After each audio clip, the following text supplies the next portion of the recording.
বর্ধমান মহাবীর ইনি জৈন ধর্মের প্রকৃত প্রতিষ্ঠাতা। 599 খ্রিস্টপূর্বাব্দে ভারতের বিহার রাজ্যের বৈশালী নগরের কাছে কুণ্ডুগ্রামের এক ক্ষত্রিয় পরিবারে তিনি জন্মগ্রহণ করেন। অবশ্য তার জন্মকাল নিয়ে পণ্ডিতদের মধ্যে মতপার্থক্য আছে। যাই হোক, এই মহান সাধক মহাবীরের এমন এক সময়ে জন্ম যখন ভারতের সামাজিক অবস্থা ছিল অত্যন্ত খারাপ। ব্রাহ্মণ্য ধর্মের আধিপত্যে তখন জাতিভেদ প্রথা চরম আকার ধারণ করেছিল। উচ্চ বর্ণের ব্রাহ্মণ, ক্ষত্রিয় ও বৈশ্যরা ছিল সকল সুযোগ সুবিধা লাভের একচ্ছত্র অধিকারী। ধর্মকর্মে কেবল আর কেবল ব্রাহ্মণদেরই একমাত্র অধিকার ছিল। প্রচার করা হতো যে ব্রাহ্মণ ব্যতীত অন্যরা ধর্মগ্রন্থ পাঠ করলে তারা নরকে যাবে। রাজ শাসনের সকল অধিকার ছিল ক্ষত্রিয়দের হাতে। বিলাস ব্যসন ও আরাম আয়েসেই তারা মত্ত থাকত। ব্যবসা বাণিজ্যের একচেটিয়া অধিকার ছিল বৈশ্যদের। নিম্ন শ্রেণীর শূদ্রদের অবস্থা ছিল অত্যন্ত খারাপ। তারা ছিল মূলত দাস শ্রেণীর অন্তর্ভুক্ত। বৃহত্তর এই জনগোষ্ঠীর কোনো সামাজিক মর্যাদা ও কোনো আর্থিক অধিকারই ছিল না। ভারত ইতিহাসের এই অন্ধকার যুগের এক চৈত্র শুক্লা ত্রয়োদশীর আলোক ঝলমল রাতে মহাবীরের জন্ম। পিতা সিদ্ধার্থ ছিলেন ইক্ষ্বাকু রাজবংশের সন্তান এবং মাতা ত্রিশলা ছিলেন লিচ্ছবি রাজকন্যা। পিতামাতা দুজনেই ছিলেন পার্শ্বনাথের পরম ভক্ত। তার জন্মের পর পিতার সম্পদ সমৃদ্ধি অস্বাভাবিকভাবে বৃদ্ধি পায় বলে তার নাম রাখা হয় বর্ধমান। কথিত আছে, তার জন্মের পূর্বে মা ত্রিশলা একদিন রাতে একটি স্বপ্ন দেখেন যে এক মস্ত সাদা হাতি তার গর্ভে প্রবেশ করছে। পরদিন তিনি ওই স্বপ্নের কথা রাজা সিদ্ধার্থকে জানান। রাজা তখন রাজ জ্যোতিষীকে ডেকে এর কারণ জিজ্ঞাসা করেন। রাজ জ্যোতিষী গণনা করে বলেন যে রাজমাতা ত্রিশলার গর্ভে আবির্ভূত হচ্ছেন এক মহামানব। জৈন গ্রন্থ অনুসারে তার জন্মের পর দেবরাজ ইন্দ্র 56 জন দিককুমারীকে নিয়ে পৃথিবীতে আসেন এবং মেরু পর্বতের উপর তার অভিষেক করেন। অনেক জৈন মন্দিরেও কিন্তু এই ঘটনার চিত্র আঁকা আছে। ছোটবেলায় তিনি অনেকবার শৌর্যবীর্যের পরিচয় দেন এবং পরবর্তী জীবনে তিনি জিন বা জিতেন্দ্রিয় বা 10 ইন্দ্রিয় জয় করেন বলে তার আরেক নাম হয় মহাবীর। ধর্নাঢ্য পরিবারে জন্মগ্রহণ করেছিলেন বলেই ছোটবেলা থেকেই তিনি রাজকীয় বিলাস ব্যসনের মধ্যে বড় হচ্ছিলেন। 5 জন সেবিকা নিয়োজিত ছিল তার আরাম আয়েশ ও পরিচর্যার জন্য। তথাপিও এই ভোগবিলাস ও পার্থিব সুখের প্রতি তার অনীহা দেখা দিতে থাকে।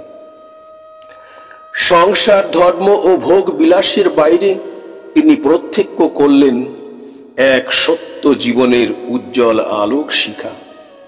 তার মানসিক অবস্থা বুঝতে পেরে পিতা তাকে গোপা বা যশোদা নামে এক অসামান্য সুন্দরী নারীর সঙ্গে বিবাহ দেন। প্রিয় দর্শনা বা অনজ্জা নামে তাদের একটি কন্যা সন্তান হয়েছিল। তবে তার বিবাহের বিষয়টি নিয়েও জৈনদের মধ্যে কিন্তু মতপার্থক্য আছে। দিগম্বরদের মতে পিতা সিদ্ধার্থ গোপার সাথে তার বিবাহ ঠিক করেছিলেন, এ কথা ঠিক, কিন্তু তিনি বিবাহ করতে রাজি হননি। কিন্তু শ্বেতাম্বরদের মতে খুব কম বয়সেই বিয়ে হয়েছিল গোপার সঙ্গে মহাবীরের।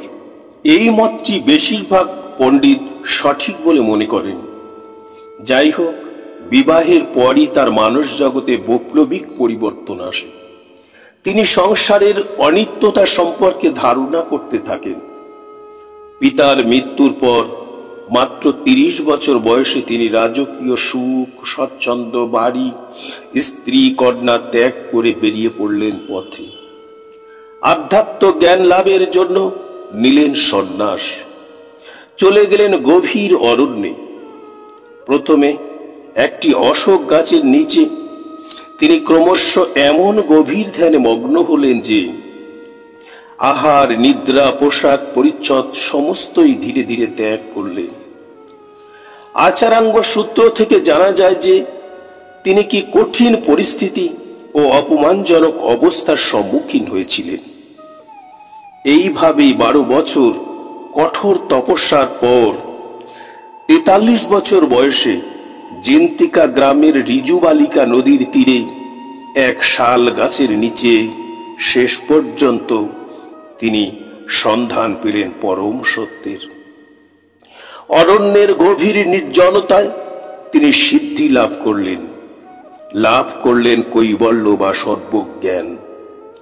সংসার জীবনের সমস্ত লোভ, লালসা, হিংসা, বিদ্বেষ, ভোগ বিলাসের প্রবৃত্তি তার অন্তর থেকে অন্তর্হিত হল। এমনকি জন্ম, মৃত্যু, জরা সম্পর্কেও তিনি নির্মোহ হয়ে পড়লেন। তিনি হলেন জিন বা জয়ী। তাই তার মতালম্বীরা এই জিন কথাটি থেকেই জৈন বলে পরিচিত হন।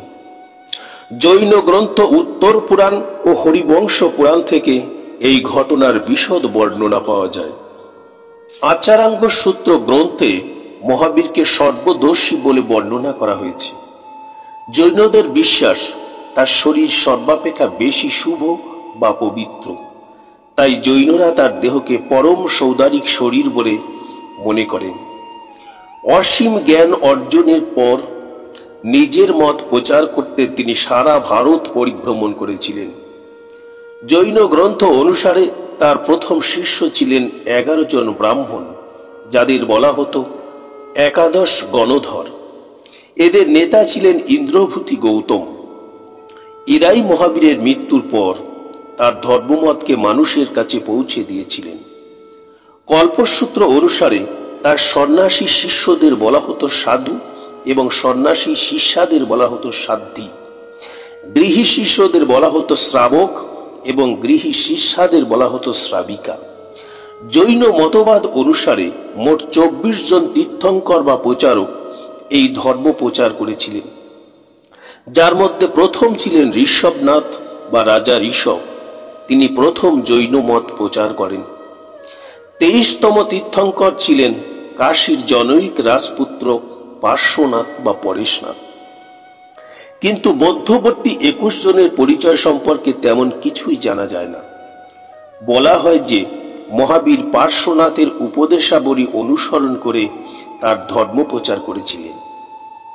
পার্শ্বনাথের সত্য, অহিংসা, অচৌর্য, অপরিগ্রহ অর্থাৎ চতুর্জামের সঙ্গে ব্রহ্মচর্য যুক্ত করে পঞ্চ মহাব্রত নামে মহাবীর তা প্রচার করেন। কিন্তু বাস্তবিক দিক থেকে দেখা যায় মহাবীরই জৈন ধর্মের আদর্শগুলি মানুষের কাছে তুলে ধরেন। তাই তাকে বলা যায় জৈন ধর্মের প্রকৃত প্রতিষ্ঠাতা। তার ধর্মের মূল কথা হলো অহিংসা ও সৎ আচরণ। এই ধর্মের সবচেয়ে বড় পাপ হলো জীব হত্যা। এরা এতটাই অহিংসার পূজারী যে জড়বস্তুর মধ্যেও যে প্রাণ আছে তা এরা বিশ্বাস করেন। জীব হত্যাকে এতটাই পাপ মনে করেন যে রাস্তায় চলার সময় কোনো কীট পতঙ্গদের হত্যা যাতে না হয় সেদিকেও লক্ষ্য রেখে পথ চলেন। এই ধর্মের মূল কিন্তু ঈশ্বর আরাধনা বা স্বর্গপ্রাপ্তি নয়, এর মূল হলো মোক্ষ বা মুক্তি, জন্ম মৃত্যুর বন্ধন থেকে চির মুক্তি। সৎ বিশ্বাস, সৎ জ্ঞান, সৎ আচরণের মাধ্যমেই তা সম্ভব। আত্মার মুক্তির জন্য এই 3টি পথ অবলম্বন করলেই তা সম্ভব। তিনি বেদ ও ঈশ্বরে বিশ্বাসী ছিলেন না। তিনি মনে করতেন মানুষের মধ্যেই ঈশ্বর আছে। তিনি জন্মান্তরবাদ ও কর্মফলে বিশ্বাসী ছিলেন। কৃচ্ছ সাধন দ্বারা এই জন্মান্তর থেকে মুক্তি পাওয়া সম্ভব বলেই জৈনদের বিশ্বাস। কামনা বাসনা নিবৃত্তি করে মানুষের পার্থিব জীবনের উন্নতি ঘটানো মহাবীরের ধর্মদর্শনের আরেকটি গুরুত্বপূর্ণ দিক। মহাবীরের ধর্মীয় দর্শনের দুটি দিক আছে, একটি হলো অধিবিদ্যা ও অন্যটি হলো নীতিবিদ্যা। অধিবিদ্যাকে তিন ভাগে ভাগ করা যায়, যেমন বহুত্ববাদ, সাম্যবাদ বা আপেক্ষিকতাবাদ এবং কর্মবাদ। আর নীতিবিদ্যা অনুসারে নৈতিক জীবনাচরণ ও সাধ্যী জীবন ধারণের মাধ্যমে আধ্যাত্মিকভাবে মুক্তি লাভের মাধ্যমে কৈবল্য লাভ করা সম্ভব। এটি হলো জৈন দর্শনের মূল ভিত্তি।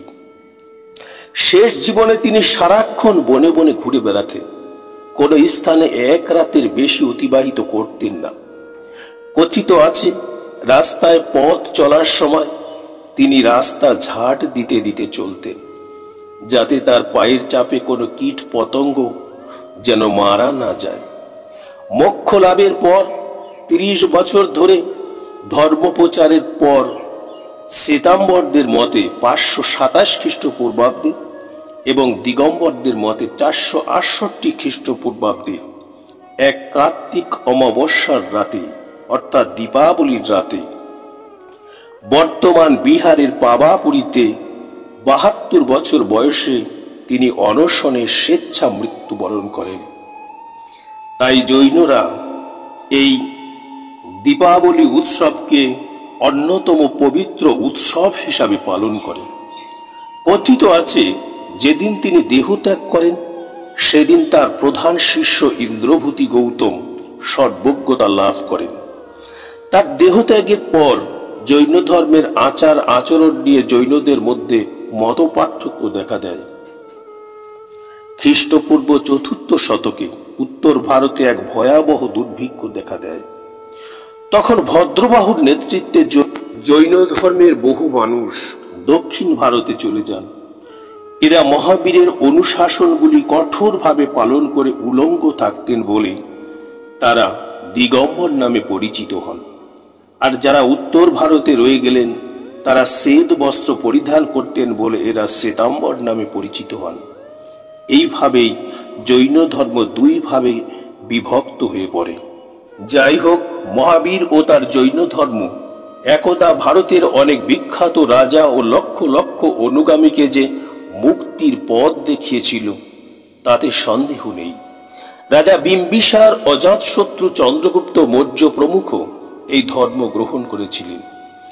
এই সব রাজন্যবর্গের বদান্যতায় ভারতে অনেক জৈন মন্দির আজও বিশ্ব স্থাপত্য শিল্পের অমর হয়ে রয়েছে। রাজস্থানের যোধপুরের মন্দির, বিহারের পাবাপুরীর জাল মন্দির, কাঞ্চিপুরমের তৈলক্যনাথ মন্দির, কর্ণাটকের মেগুটি মন্দির উল্লেখযোগ্য জৈন মন্দির। এগুলির মধ্যে কর্ণাটকের মেগুটি মন্দির তো ইউনেস্কোর ঐতিহ্যশালী মন্দিরের স্বীকৃতি লাভ করেছে। আজ চৈত্র শুক্লা ত্রয়োদশীতে মহান মহাবীরের আবির্ভাব তিথি উপলক্ষে তার প্রতি আমার আন্তরিক শ্রদ্ধা জানিয়ে সমাপ্ত করছি।